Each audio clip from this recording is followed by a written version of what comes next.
Did you see that? That subtle yet huge difference can create a major impact on your Instagram account. Some people seem to have the perfect looking Instagram feed. Don't you want to be one of those people too? Hi, welcome to the Snow Creators Lab. Out of the hundreds of millions of accounts we see on Instagram, there's always those pages that stand out. Take a look at Recess. This sparkling water company screams modern. It's almost as if this account has canned up the feeling that millennials feel, in pastel. Take a look at GoPro. You can immediately tell they're all about the bluey, naturey vibe. That right there, as simple as it may be, is an aesthetic. When people follow their celebrity crush, influencers, or brands, they not only look at their posts, but also see whether their feed is aesthetically pleasing to look at. The accounts that are easy on the eyes have a tendency to have higher engagement as well. Your post itself should be good, but the overall ambience of your feed plays a huge role in determining whether or not you'll ultimately turn a visitor into a follower. Today, I'll be introducing you to tips on creating an aesthetic Instagram feed. All you need is your phone, and it'll all be free. Tip number 1, pick an aesthetic. There's a reason this is so important.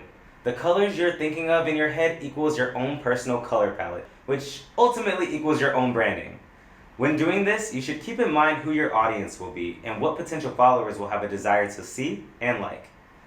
Out of the numerous color tones such as warm tone, cool tone, black and white, or multicolored tone, it might be best to pick one and stick to it. This doesn't mean it's permanent, as you can always put your artistic sense of design to use. I'm going to open the EPIK app and show you what I'm talking about. Now, let's say you choose a black and white palette for your feed. It might get a little boring after posting 20 of those black and white tone photos. This is when you can add a photo that features a shade of red to give it a bit of an edge. This red effect, or this mono effect, will make the rest of the photo black and white while highlighting just the red. Convenient. You can go to filters and see all the different kind of filters, and you can see black and whites right at the end. If you want a warmer, homier ambiance on your Instagram, you can use these nature filters, as well as soft filters. If you're going for a cooler, colder vibe, you can get a good use out of these gloomy, faded filters. You might as well open the app and see for yourself the rest of the filters that will really make your Instagram pop with colors. Tip number 2, having a smart editing strategy. Perhaps the most important part of all, the editing. Let's say you're running a food Instagram account. You take pictures of all these foods and all these dishes. You need to make them look mouth-watering to get those likes. But how are you going to edit tens of these photos and have a similar vibe that matches the style of your feed? Here's where the EPIK batch tool comes in handy. The batch tool remembers all the editing methods you've made to one photo and applies the same edits to all the other photos you've selected. You don't need to remember the details anymore, as you can now have your own preset saved and use it for multiple photos all together. Let me show you how it works. Go to the EPIK app and go to Batch Edit. You can select 2 to 9 photos, and after you've chosen, click Next. You'll see the photos you picked out right here. Now, all you need to do is edit one photo, and the same edit will apply to the rest of all the photos. So, if I adjust the contrast to 50, you can click on the other photos and see the same contrast change.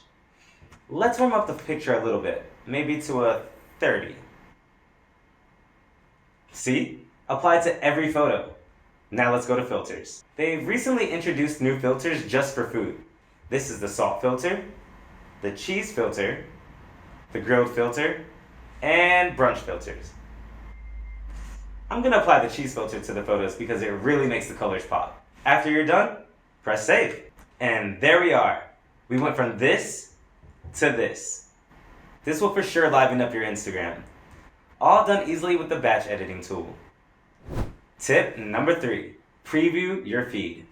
With so many images going on your feed, it might be difficult to know what the feed's going to look like beforehand. You might end up uploading a photo only to realize that it doesn't go well with the other photos on your feed. You could upload your photos to a separate Instagram account just to check exactly what it would look like, but that's a bit of a hassle. Luckily, there are tools for this as well. For example, there's a free app called Feed Preview which lets you, preview your feed. You can even play around with the order of your posts to see which would look the most aesthetically pleasing. Once you get the gist of what you want, you can upload your content to Instagram. There are so many different ways of getting people to engage with your Instagram feed, but these were the 3 basic yet essential tips to do so. A cohesive Instagram aesthetic will level up your significance on the platform and your future brand value. And EPIK, the app that I use to create the convenient edits with, can help with that too. I'll be leaving a link in the description so you can go and try it for yourself.